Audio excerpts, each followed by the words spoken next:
ఆ MLC route మార్చేశారా?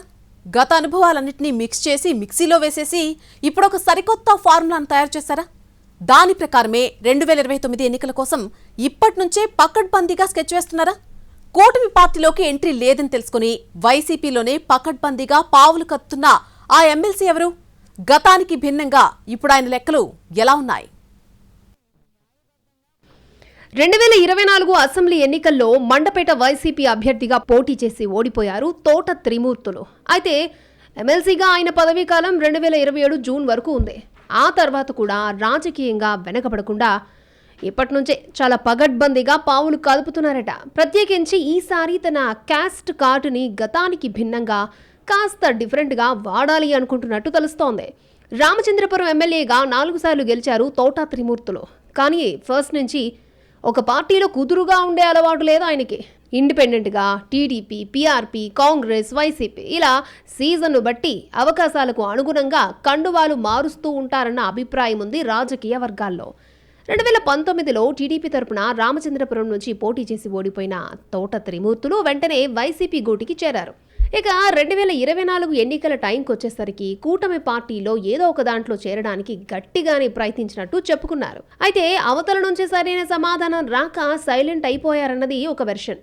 జనసేనలో చేరడానికి తన బంధువు సామినేని ఉదయభాను ద్వారా బీజేపీలోకి వెళ్లేందుకు పాత పరిచయాల ద్వారా ప్రయత్నించినా ఎక్కడా వర్కౌట్ అవ్వలేదన్నది పొలిటికల్ వాయిస్.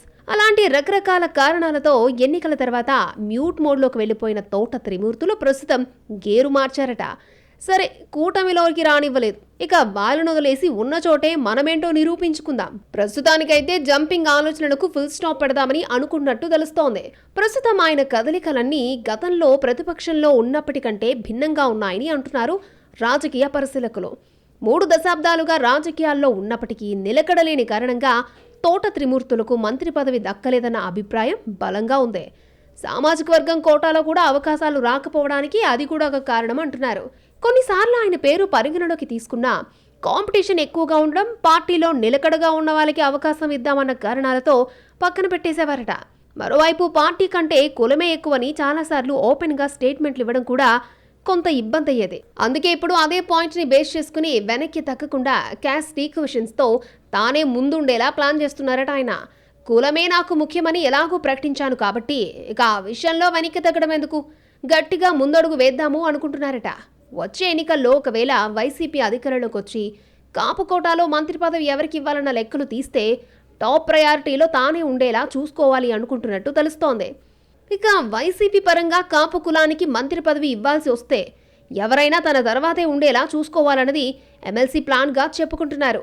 అందుకే కాపుల అంశం తెర మీదకి వచ్చినప్పుడల్లా పార్టీ నుంచి బ్రీఫింగ్ లేకున్నా సరే సొంతంగా స్పీడ్ అయిపోతున్నారట.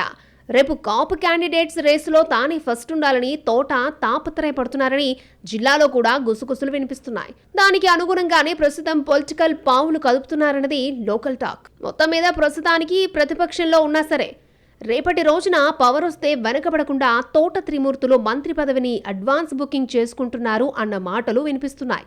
మరి అపోజిషన్ ఎమ్మెల్సీ క్యాలిక్యులేషన్స్ ఏ మేరకు వర్కౌట్ అవుతాయో చూడాలి.